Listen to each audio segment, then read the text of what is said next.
Clam. The clam is an excellent exercise for the hip rotators.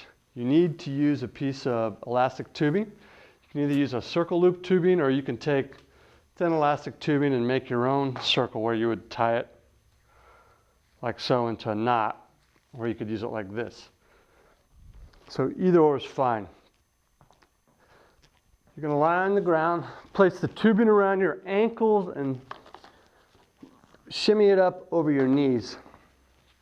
So the tubing would be positioned directly above your knees. You're going to lie on your side.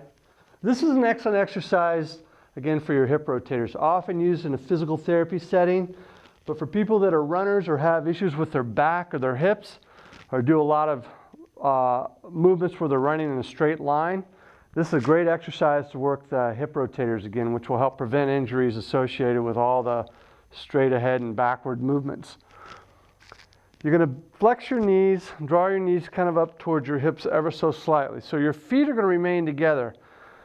It's important that you brace yourself and position your upper body on the right as well. So bring your shoulder ever so slightly forward, press your hand into the floor.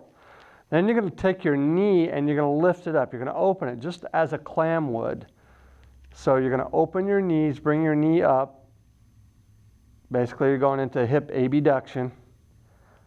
And you don't really want to roll into it. Don't use your body. Make sure that the hip rotators are doing the work. Typically, this is a high rep exercise. Maybe you'll do as many as 15, 20, 25 repetitions. Obviously, you're going to do both sides. And let me show you from a different angle here, because I want you to be able to see the movement in my hip.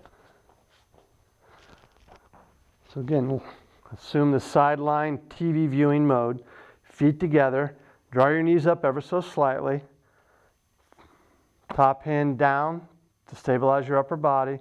Then open that leg. Now again, everybody's going to have different range of motion through their hips. Depending on how much resistance you're dealing with, working with, your hips can become fatigued very fast. So if you're using too heavy of a resistance, it's going to alter the mechanics here in your hips and de-emphasize your hips actually doing the work.